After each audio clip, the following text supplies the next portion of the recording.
रात के 8 बजे थे। सुरेश ऑफिस में काम कर रहा था। बाहर तूफान के साथ भारी बारिश हो रही थी। सुरेश एक जमीन के प्रोजेक्ट पे काम कर रहा था। काम में व्यस्त होने के कारण उसको वक्त का पता ही नहीं था। जब उसका काम खत्म हुआ तब घड़ी में 9 बज चुके थे। बैटरी कम होने के कारण उसका मोबाइल भी थोड़ी देर में बंद हो गया। जब वो बाहर निकला था तो उसके होश उड़ गए। काली अंधेरी रात थी। सुनसान रास्ता था और आसपास में कोई नहीं था। तूफान के साथ तेज बारिश गिर रही थी। भारी बारिश की वजह से बिजली के खंभे से सारी बत्तियां भी बुझ चुकी थी। सुरेश ने जैसे तैसे करके अपना स्कूटर निकाला और अपने घर की ओर जाने लगा। कुछ देर बाद अचानक रास्ते में एक बिल्ली दिखाई दी, इसलिए सुरेश ने स्कूटर को ब्रेक लगाई, लेकिन ब्रेक लगाने के बाद सुरेश का स्कूटर वहीं पर ही रुक गया। सुरेश को ऐसी अनुभूति हुई जैसे मानो उसका स्कूटर किसी ने जकड़ लिया हो। सुरेश स्कूटर से उतरा और काफी बार प्रयास किया, लेकिन स्कूटर चालू ही नहीं हो रहा था। तेज बारिश की वजह से सुरेश पूरी तरह से भीग चुका था। ठंड के मारे वह कांप रहा था। अचानक स्कूटर बंद होने से उसकी घबराहट और ज्यादा बढ़ गई। वह अपने स्कूटर को साइड में ले गया और डर की वजह से कुछ देर अपनी आंखें बंद कर ली। थोड़ी देर बाद उसको एहसास हुआ कि उसकी पीठ पर किसी ने हाथ रखा है। सुरेश जोर से चिल्लाया, कौन है? कौन है? मुझे छोड़ दो। उसने पीछे मुड़कर देखा तो कोई नहीं था। उसने सोचा कि शायद उसका वहम होगा। वह बहुत डर गया था। अचानक उसने बत्ती बुझने और जलने की आवाज सुनी और पास में देखा तो उसके स्कूटर की बत्ती जल रही थी और बुझ रही थी। ऐसा कुछ पलों तक चला, फिर बत्ती बुझ गई। सुरेश को कुछ समझ में नहीं आ रहा था कि अब वह क्या करे।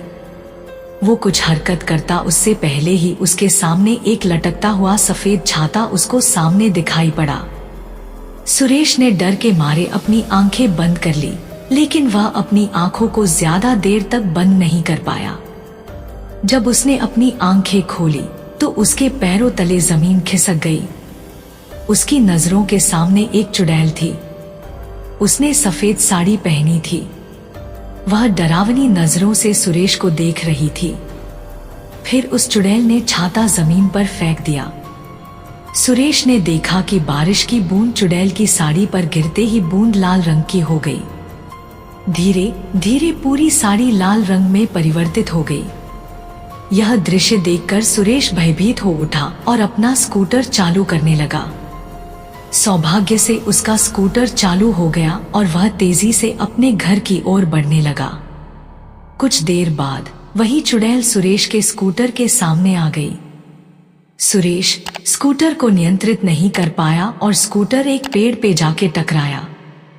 पेड़ से टकराते ही तुरंत सुरेश की मौत हो गई।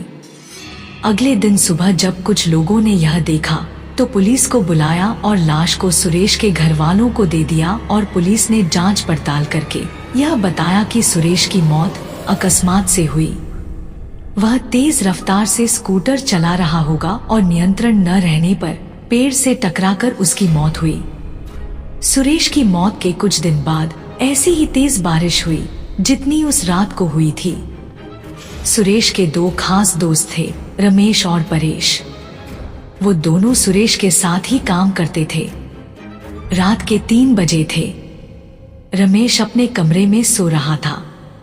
उसको आसमान से बिजली कड़कड़ाने की आवाज सुनाई दी। रमेश ने अपना ध्यान सोने पे केंद्रित किया। अचानक उसको ऐसी अनुभूति हुई जैसे किसी ने उसको एक थप्पड़ मारा हो। वह नींद से जाग उठा और आसपास देखने लगा, लेकिन आसपास कोई नहीं था। फिर थोड़ी देर बाद कमरे की बत्ती जलने और बुझने लगी। यह देख रमेश बहुत घबरा गया और कंबल ओढ़कर सोने का प्रयास कर रहा था। उसने महसूस किया कि उसका कंबल कोई पीछे से खींच रहा है। वह जोर जोर से चिल्लाने लगा, मुझे छोड़ दो, मुझे जाने दो। उसके कुछ देर बाद सब कुछ शांत रहा। फिर अचानक खिड़की अपने आप खुल गई और उसमें से एक हाथ बाहर से अंदर आया, जिसकी हथेली पर खून ही खून था। उस हाथ ने कसकर रमेश का गला पकड़ा और उसको मौत के घाट उतारकर रस्सी की मदद से पंखे के नीचे लटका दिया। अगले दिन सुबह रमेश का दोस्त परेश जब उसको बुलाने आया तब उसने यह दृश्य देखा और तुरंत पुलिस को सूचना दी। पुलिस ने जांच पड़ताल करके इसको खुदकुशी का नाम दिया और कहा कि रमेश ने तनाव और किसी बात के दबाव में आके आत्महत्या की होगी। हम आगे इसकी और भी जांच करने की कोशिश करेंगे। अपने दोनों दोस्तों की मौत के बाद परेश बहुत ज्यादा तनाव में आ गया। उसको मन ही मन यह लगने लगा कि अब तीसरा नंबर उसका है। उसने ऑफिस जाना भी बंद कर दिया। कुछ दिनों उसने आप को अकेले में रखा, यहाँ तक कि वह अपने परिवार के लोगों से भी ज्यादा बात नहीं करता था। कुछ दिनों बाद उसको लगा कि अब खतरा टल चुका होगा। तब वह अपनी पत्नी के साथ दूसरे शहर घूमने चला गया। कुछ दिनों तक उसने अपनी पत्नी के साथ दूसरे शहर में सैर की। कुछ दिनों घूमकर दोनों वापस अपने घर आ गए। अब परेश के मन में डर का नामो निशान नहीं था। वह आराम से जीवन व्यतीत करने लगा। दूसरे शहर घूमकर आने के बाद वह रोजाना ऑफिस जाने लगा।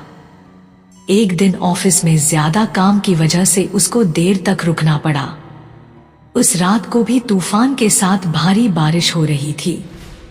परेश अपनी कार में बैठकर घर के लिए रवाना हुआ। रास्ते में एक बड़े से खड्डे के साथ उसकी गाड़ी टकराई और कार का एक पहिया खड्डे में गिर गया। परेश कार से नीचे उतरा और बहुत प्रयास किया, लेकिन पहिया खड्डे से नहीं निकला। परेश कोशिश कर रहा था कि एक औरत वहां से गुजरी। उस औरत ने बड़े प्यार से रमेश को कहा, सुनिए, क्या मैं आपकी मदद करूं? रमेश ने कहा, नहीं, मुझसे ही नहीं हो रहा है तो आपसे थोड़ी होगा। फिर भी आपको लगता है तो आप एक बार प्रयास कीजिए। उस औरत ने कार को पीछे से सिर्फ थोड़ा सा धक्का मारा और कार का पहिया खड्डे से निकल गया। परेश ने उस औरत का धन्यवाद किया और उनको पूछा, आपको कहाँ जाना है? इतनी रात को आप अकेले कहाँ जाओगे? आप मुझे बताइए, मैं आपको जहाँ जाना है छोड़ देता हूँ। जी धन्यवाद आपका।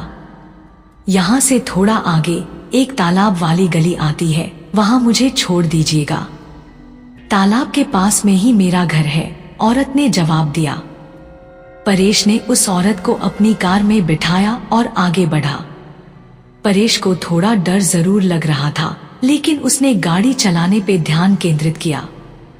थोड़ी देर बाद पीछे से आवाज आई, बस यहाँ पे रोक दीजिए, मेरा घर पास में ही है। परेश ने कार रोक दी और उनको उतरने को कहा। अचानक उसने पीछे से डरावनी आवाज सुनी, परेश, अब तू गया, तेरा अंत अब नजदीक है, मैं तुझे नहीं छोड़ूंगी। परेश ने पीछे मुड़कर देखा तो उसके होश उड़ गए।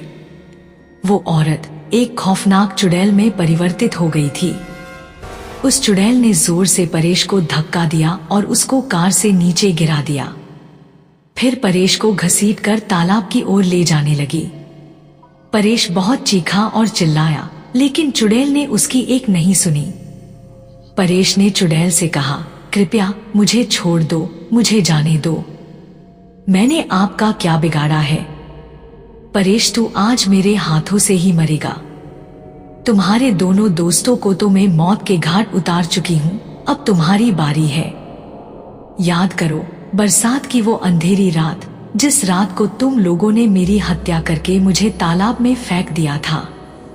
जिस जमीन ने मुझे और मेरे माँ बाप को रोजी रोटी दिलाई थी, वह जमीन तुम तीनों हड़पना चाहते थे और उस जमीन पे शराब की फैक्ट्री लगाना चाहते थे।